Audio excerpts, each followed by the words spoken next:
All right, we are back. Another episode of The Climb, and this one's a really special one for me. When this episode is released, will be 4 years since I was last in a hospital for my bipolar disorder. Now, I want that to sink in because not is it only a great achievement in my own standards, but it's also the longest time I've been out of a hospital since I was diagnosed with bipolar disorder. So, as you can imagine, I'm overwhelmed with joy just how far I've come in this 10 and a half year process of learning how to live with bipolar disorder. And it's been extremely challenging, but I would also say extremely rewarding as well. And there's really, three things that I wanted to talk about and share with everyone of why I've now set this record of 40 years without being hospitalized and why it's different now. And, those three things, we'll start off. I want to talk about accountability and then kind of lead to this growth mindset that I've adopted, that I've always had, but really have adopted and continue to have. And then communication, whether it's internal with myself or external with family and friends. And I think those are three things that anyone can adopt and can help them out on their journey, whether they're dealing with bipolar disorder, another mental illness, or just let alone a challenging time in life. I think it's so easy to just go throughout life and just plow through and not take a look at yourself and recognize that you might be going through something challenging. And that's okay. I want to share that it's okay. And that vulnerability has helped me through my entire time being bipolar and trying to learn and understand what's next. What do I have to do? What medications do I have to take? What therapy do I have to do? Who do I have to reach out to? But every single time that I was put into the hospital, I was in front of a mental health professional. A mental health professional that if maybe I said the right things, asked for the right things, went to the right places, information that I know for certain now what to do, that I wouldn't have these traumatic experiences, that these emotional scars that are with me forever, scars that are with my family, my friends forever. While it's been challenging, it's been rewarding to continuously overcome that on a daily basis and not be defined by a diagnosis. And I think it really starts when I got out of the hospital 4 years ago, and I was not going to let this happen again. This time was different. I even started Team Garbo 2 years prior to going into the hospital. I was on my P's and Q's. I understood mental health. I understood my mental health. I got in front of someone and he didn't ask for the right thing, and then I spiraled, and just within 24 hours later, and ironically, the same Super Bowl that the Niners and Chiefs played, which they're playing this week as I'm recording it, I was put into a hospital in just a matter of 48 hours. And this was so different because was now my third hospitalization, a hospitalization that my parents, my brother, my close friends, my family members have all been through before. And to emotionally see them go through this yet again was hard for me. And I could tell the emotional toll that it brought to them. But now, 4 years ago, when I was hospitalized, someone else was in the picture. Someone was new. And it was my girlfriend at the time, now my wife, Christina. And I have never been more empowered by another person than Christina in this moment. She really took the reins of this situation. From what I'm told from my family members, what she said, behind the scenes in general of wanting to be there and understand what's going on. to just showing up on the front lines with the best attitude. And she didn't leave my side since, which I'm extremely grateful for.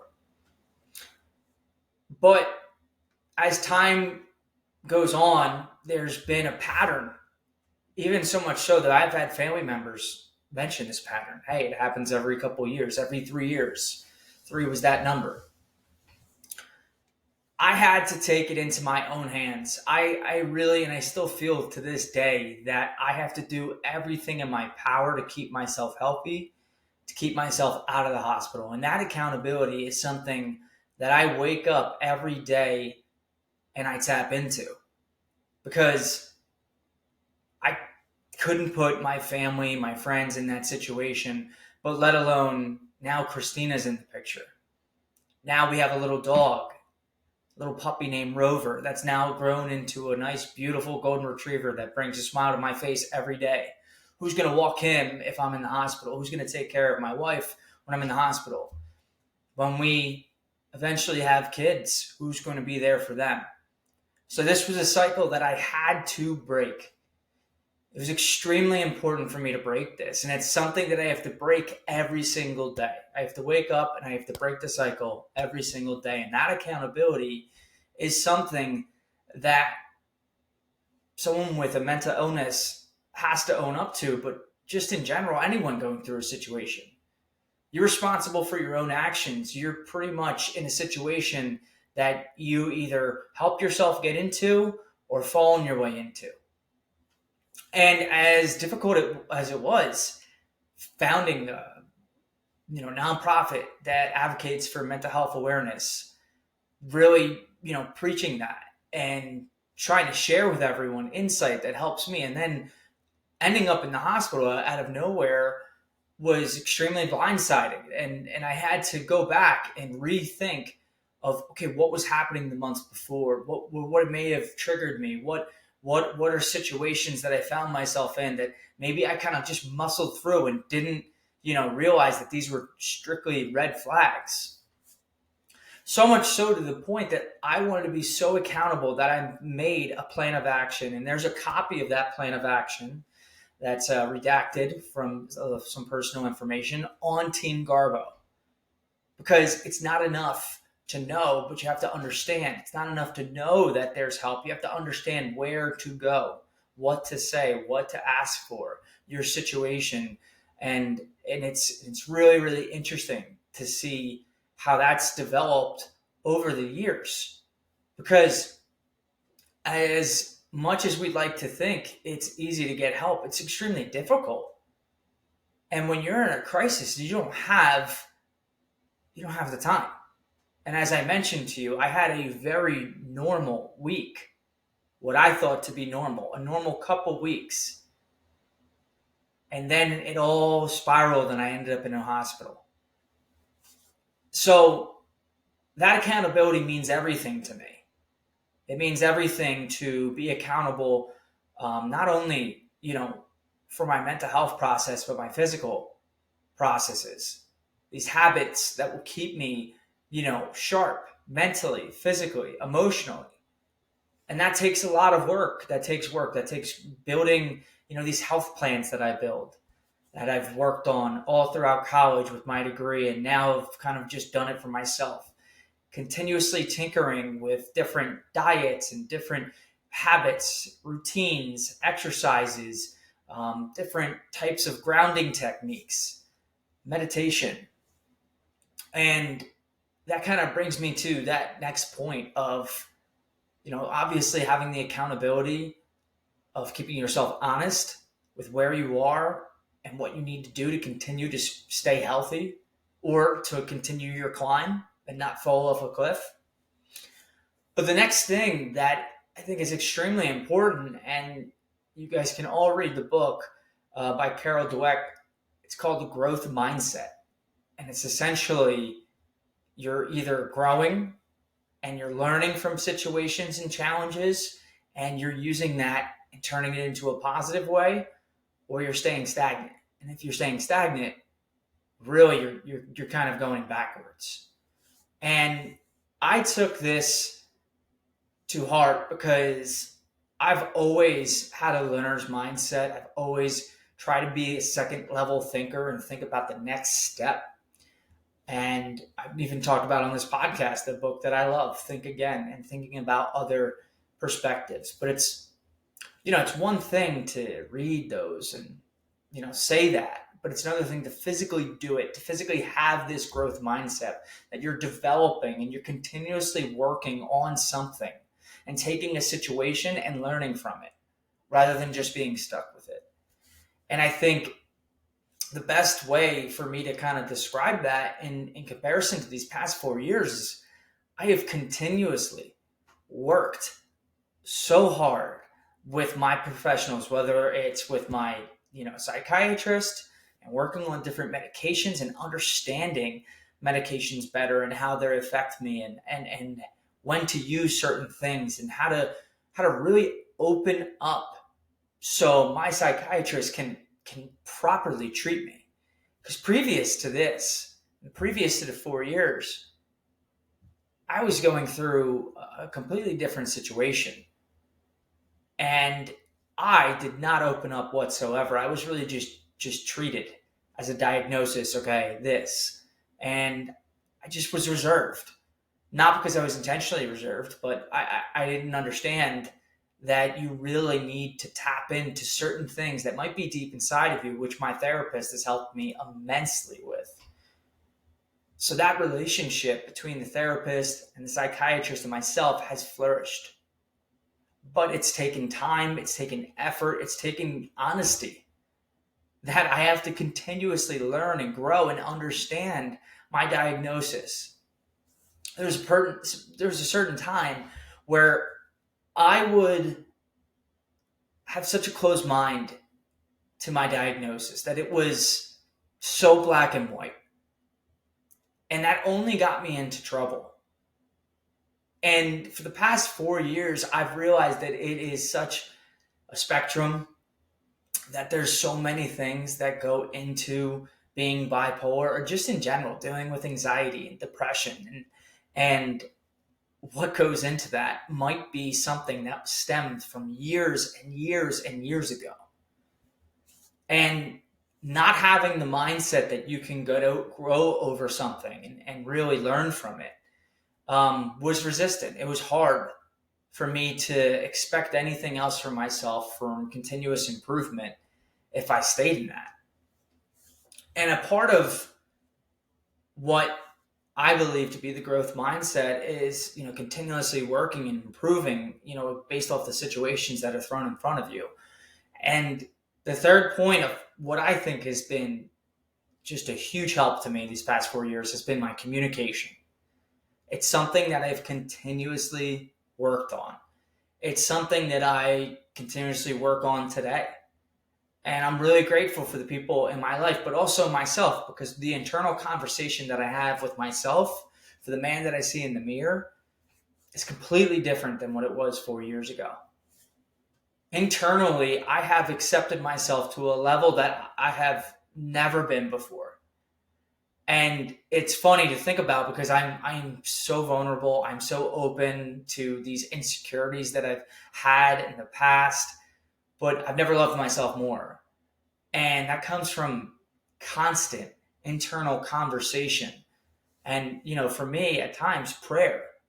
And, whether you're doing prayer or having just positive self talk and changing that dialogue in your head. And that takes a lot because you have to be mindful of what the conversation is in your head and however you want to go about that to change that. But you have to start internally. And, whether it's prayer, whether it's writing down positive affirmations, what you're grateful for, whatever is going to keep you and your inner thoughts, inner voice in a positive tone will really kind of help. And it's not easy. It's very, very, very simple to go down a path of negativity and very, I guess, really get caught off guard with life that's thrown at you. It goes back to that accountability piece, this inner dialogue of communication you have within yourself. It takes a lot of work. And it takes that accountability to realize that like, okay, my inner self-talk is crap right now, and that's okay. I'm going to continue to work on it though. I'm going to find out why it's so crappy, and then I'm just going to keep plugging away. And if I keep plugging away, it's going to turn around. And if it turns around, I'm going to feel better.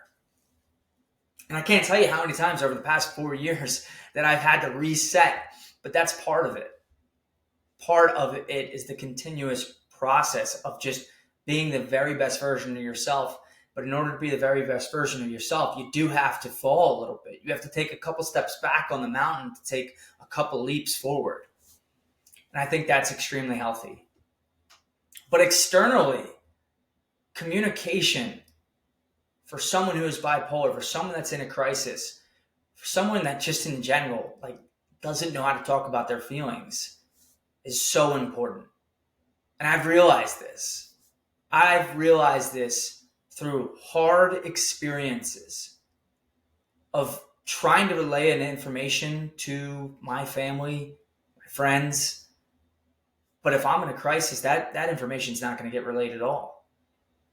And then you kind of have a situation where if you are in a crisis, all your friends and family want to help, but they don't know what to say. They don't know what to do. And so in getting in front of these situations and not only talking about what could potentially get you in there, like a change of a job or maybe just stress from, for instance, Christina and I, we, started, a couple new jobs. Then we eventually got engaged. We planned our own wedding, paid for our own wedding, bought our own house. And then things just fell off in different ways that, we needed to adapt. And it was really, really stressful. But that conversation between Christina and I never stopped. It's only gotten stronger to the point where I just had a very frank conversation with her. Hey, this is what I'm feeling. I'm in a good place, but I just want us to realize where I am at. And if you see anything, you let me know. That's something I did not have whatsoever, not even close to 4 years ago. And that's tough because as the quote unquote crazy person, right? When everyone gets manic and they're going crazy and doing all these wild things, and I say that, very lightly, but internally, you don't want to seem crazy. You don't. And having this battle of like, if I say something, are they going to call the cops on me? And that's something internally that I've had to deal with, this trauma of being 302'd and getting to a situation that was extremely unhealthy for me and anyone around. And unfortunately, that's a situation that a lot of people with this diagnosis or any other thing have to deal with. So much so, there's been some tragic news in local Bucks County news about a few different cases of people dealing with certain things. And I think it's extremely important if you have open communication with your friends and family and continuously, like I've mentioned before, work on that things will change drastically. Now, when I first was getting diagnosed and every time I've ever been in the hospital in those moments of crisis, I was communicating kind of in a similar way, kind of just like screaming out for help for the family and friends, but I didn't know how to ask. And they knew something was wrong there too. But what I've done is I've developed new relationships within communication with those friends and family. I don't communicate with Christina as I do with my parents. I don't communicate with my parents the way I communicate to my brother, to my friends, to other family. Everyone serves a purpose in your life, but you have to understand how to communicate with them. One, to make sure they understand where you're standing. Make sure they understand your situation. And it takes time. It takes a lot of time. It takes a lot of time. But that commitment, that accountability that you're going to put into it, whether you're bipolar or not, communication takes time and you have to work with the other person. You have to realize that they may be coming from a different situation or have a different stance. And sometimes you just can't just blurt things out at people and expect the response you want. It takes time, it takes nurturing, it's relationship building. It takes time. And so externally, I've set up these processes of being extremely open with my wife. I mean, she is my person. She's my right-hand woman. I don't know where I'd be without her. I don't think I'd be this far without her. But I know that we both have such a great impact on each other, and that which makes us great for each other. So if you have a partner of himself, make sure your communication feels the way you feel about your partner. And if there's something that is hard to communicate, just work on it. Don't wait for shit to hit the fan to try to communicate it. Try to get in front of it. Whether it, I've worked with Christina and kind of laying it out like, hey, we might be going into shark infested waters. We might not be. Feeling a little overwhelmed. This is what I'm seeing. This is what I just want to let you know. Or maybe even like for me, talking to my parents and just being open with them. Say, hey, this is what's happening. This is what I'm doing. Just wanted to kind of let you guys know. It helps so much more to have that conversation previous to kind of a meltdown. And I think it's something that everyone can work on. It's hard. It's a little bit stressful at times, but it's absolutely worth it. I'm so confident in how I can communicate to all those friends and family that I have. And I think it's so important to have that support system. That's why Team Garbo is who we are. When roots are deep, there's no reason to fear the wind. But guys, if you can't utilize your roots through effective communication, then what's the point of planting the tree? So let me wrap up by saying this. Whether you have bipolar disorder, a mental illness, or just in general, like going through a rough time in life, don't ever think that you're not in control of your own destiny. Because that accountability piece, your mindset, and the communication that you have with yourself and others is completely in your control. And I can promise you this, if you work hard, and it may take some time, on those three things, then you will see the results that you want to see. Or if it's not results, you will feel how you want to feel. So I appreciate everyone for their support. It brings such a big smile to my face that this has been the longest time since I was diagnosed that I haven't been in the hospital. So I'm not looking to break that record. I want to keep it going. I don't want to go back into a hospital, but it takes those three things every single day: accountability, the growth mindset, and communication internally and externally. Just know that if you're watching this and you're struggling, you can always reach out. Don't be afraid to reach out to your friends, your family, your loved ones, anyone at Team Garbo, myself, because at the end of the day, it's a lot easier to go through this with someone else, with the help of someone else, and you don't have to go through it alone. So thank you everyone for the constant support. Here's to another 4 years.